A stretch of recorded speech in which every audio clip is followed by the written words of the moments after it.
For the first time in years, the NBA Finals won't feature a single luxury tax team. No dynasties, no super teams, no fan-favorite juggernauts. Just two young, overachieving squads who weren't supposed to be here this soon. Long shot, Halliburton. No! Tyrese Halliburton has gone mad! The Oklahoma City Thunder and the Indiana Pacers. A finals matchup nobody predicted, but maybe the one basketball purists have been waiting for. Both teams are cut from a similar cloth. Smart front offices, deep rotations, and a clear identity. But while OKC has built the best defense in the league, McDaniels on the drive to spin the layup, blocked by Holmgren. Indiana's offense has torched everything in its path this postseason. Two teams, two visions, one shot at the NBA championship. So, can the Thunder's relentless, suffocating defense slow down the Pacers' lightning-fast, pass-happy offense? Here's everything you need to know before Game 1 tips off.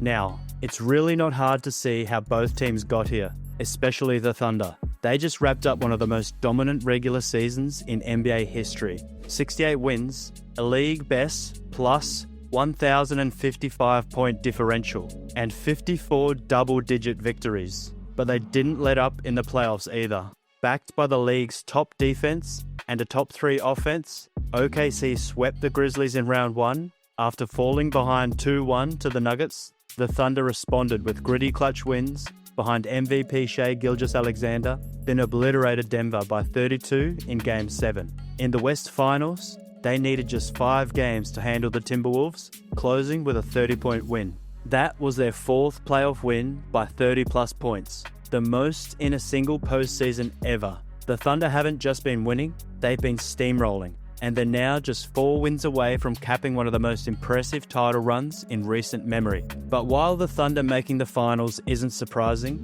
the Pacers' journey definitely is. They started slow, and most people overlooked them early on, but they caught fire in the second half of the season on their way to winning 50 games and taking the number 4 seed. Their real statement came when they took down the Bucks in 5 games, despite Giannis' dominance. Then they made the 64-win Cavs look ordinary, upsetting the top seed in 5 games and stepping up from underdogs to serious contenders. Next came the Knicks, their biggest rival, and Indiana handled them again, winning their 4th straight playoff series against New York. What's wild is the Pacers pulled off 3 comebacks, erasing 8-point deficits with under a minute left, something only one other NBA team had ever done.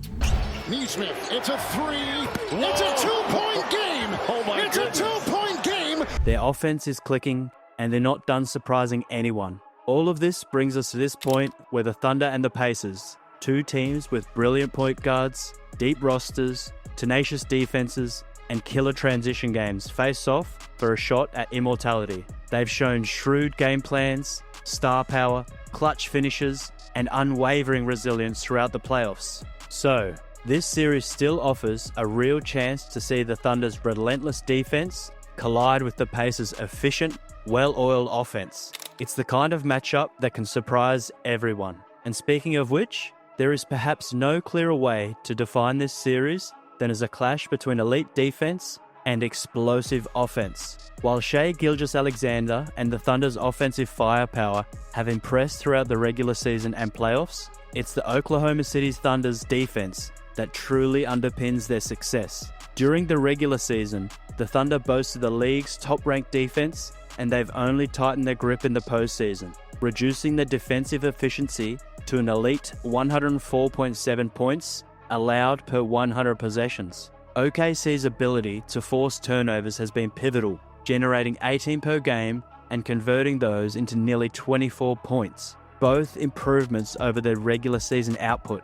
The defensive gap between the Thunder and the second-best team is vast, highlighting just how dominant they've been. This defensive intensity was on full display as they methodically dismantled the Grizzlies and frustrated Nikola Jokic, a feat many deemed unlikely, before thoroughly neutralizing the Timberwolves' key scorers, Anthony Edwards and Julius Randle, in just 5 games. OKC's defense is something special, led by lockdown defenders like Lou Dort and Alex Caruso, plus all-defensive guy Jalen Williams. They've got rim protectors Isaiah Hartenstein and Chet Holmgren, and defensive ace Cason Wallace. There's honestly no weak spot defensively on this squad. In the playoffs, 5 Thunder players, Caruso, SGA, Williams, Wallace, and Dort, are all averaging over a steal a game, and Holmgren's blocking shots at a rate of 2 per game.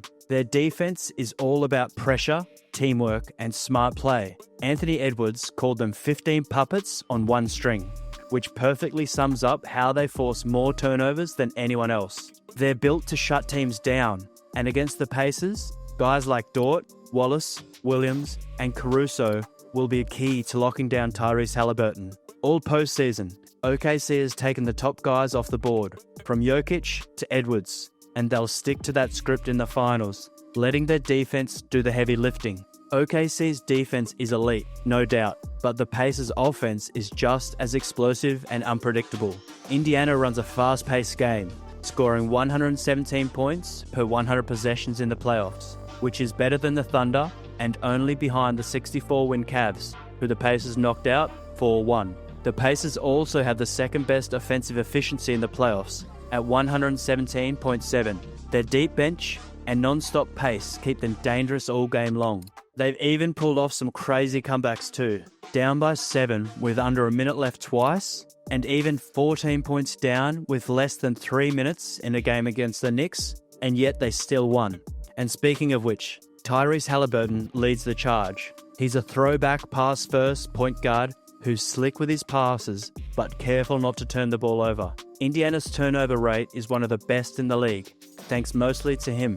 Haliburton's got a unique style, chaotic, but mistake-free, and the whole team plays like that. In Game 4 of the East Finals, he dropped 32 points, 15 assists, and 0 turnovers, showing just how big of an impact he can have.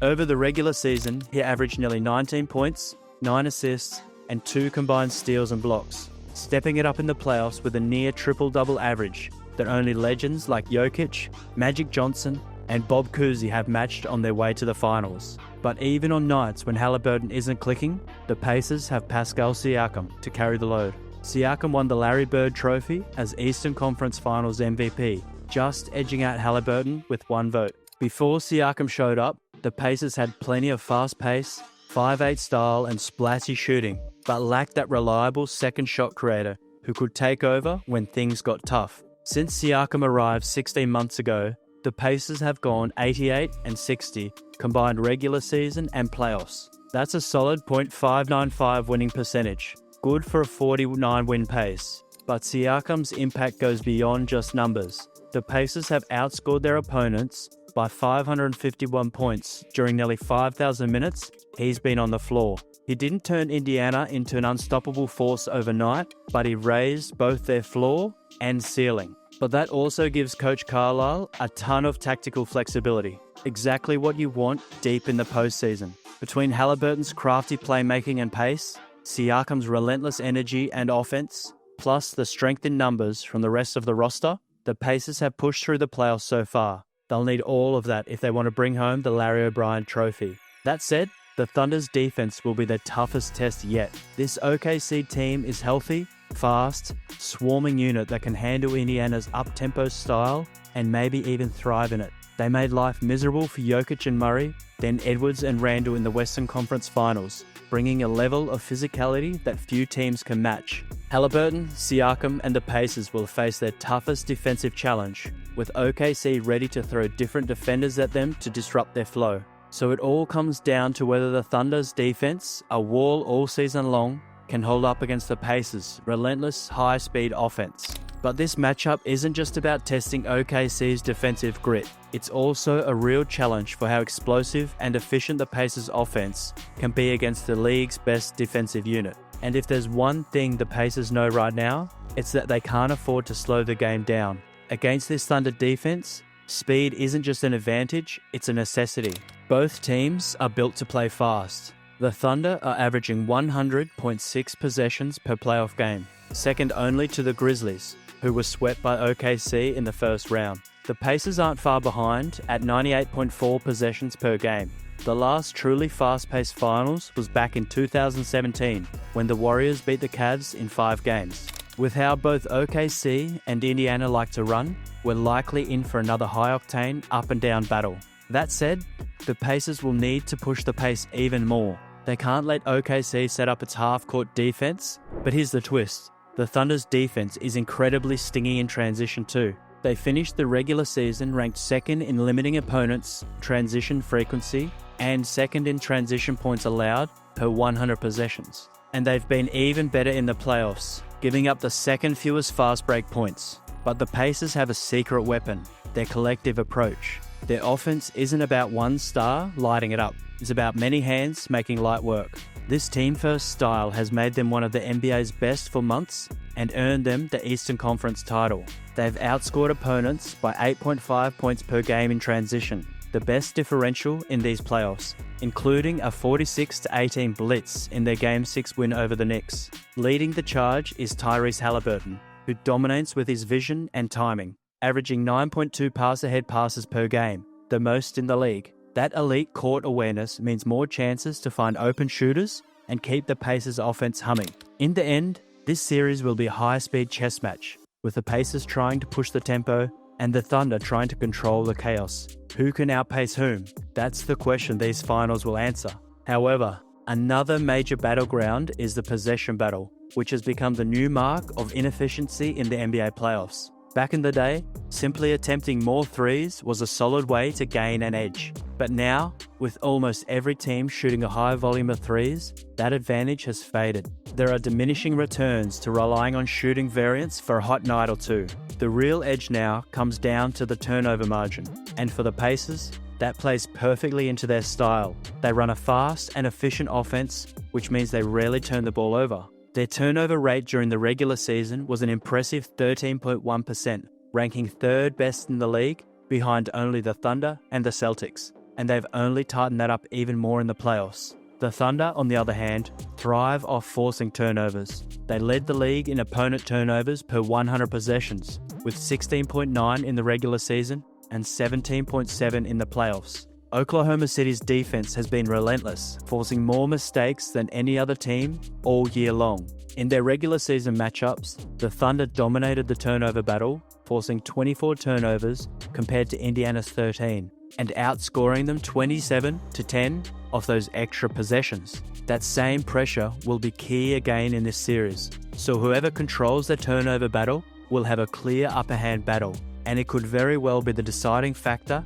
in who comes out on top. But the pace will also determine a lot. The Thunder will look to grind the game down, forcing Indiana into uncomfortable half-court possessions where their spacing and timing can be disrupted. On the other side, the Pacers want chaos, fast breaks, quick reads, and a relentless tempo that wears defenses out. So whichever team imposes its rhythm may dictate the outcome of the entire series. But while we've been focused on the Thunder's lockdown defense, the Pacers also have to figure out how to handle OKC's offense, and that's no small task.